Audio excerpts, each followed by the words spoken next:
Hey guys, Miss Roopa here. I'm very excited to get into our lesson on the Boston Tea Party, but I did want to go back and do a little bit of a review before we get into this lesson. Remember, we are in the 13 colonies, so it's not the United States, there are not 50. The 13 colonies were owned by the British. A colony, remember, is a place that is owned by another country. So the 13 colonies were owned by the British. We have our two groups, the Patriots and the Loyalists. Patriots did not like the British rule. They wanted to be free. Loyalists did not mind being under the British rule. We learned about Mr. Paul Revere. He was a silversmith, which means that he made things out of silver. He also was a very fast horseman. He liked to ride horses. He could ride them very fast, and that was a very good thing to be able to do during this time. When there were attacks, when a town was under attack, Paul could hop on his horse and warn everybody very quickly. So that was a very important skill that he had. His most famous ride, like in this picture that we saw yesterday, was called the Midnight Ride. And the British people were actually coming to attack the town. So Paul, as his skill allowed him, got on his horse, rode around the town very quickly and said, "The British are coming, the British are coming," and warned everyone.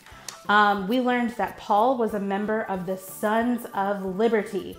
And the Sons of Liberty actually play a very important role in the Boston Tea Party. So we're gonna jump into our What's Happening Wednesday, which is this, and our topic is the Boston Tea Party. So the Boston Tea Party happened on December 16th, 1773, okay?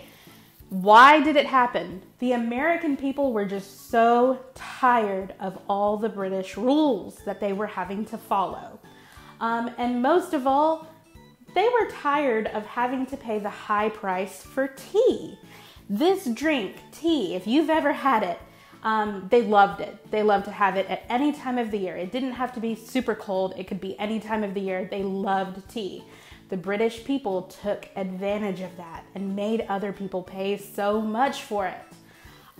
So the Sons of Liberty staged a protest against this. They said, "No, we don't want to have to pay for this tea."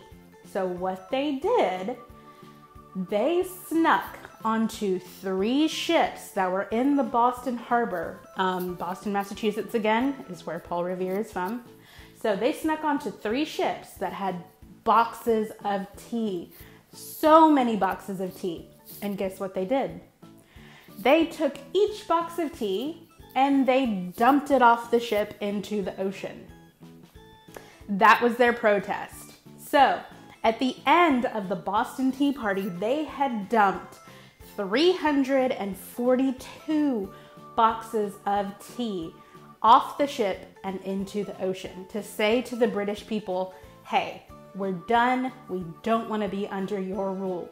So as you're writing this, I want you guys to try and remember these facts because this is a very important time in American history. Let's go through it one more time. Boston Tea Party, December 16th, 1773 is when it happened. Remember, American people were tired. They were tired of the British rule. They were tired of having to pay high prices for tea, a drink they loved.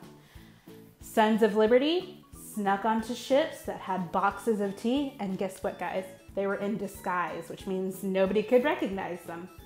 And they threw the tea overboard into the ocean. How many boxes were thrown overboard? 342. A very important time in American history because this was the beginning of America being a free country. So it's super important to remember.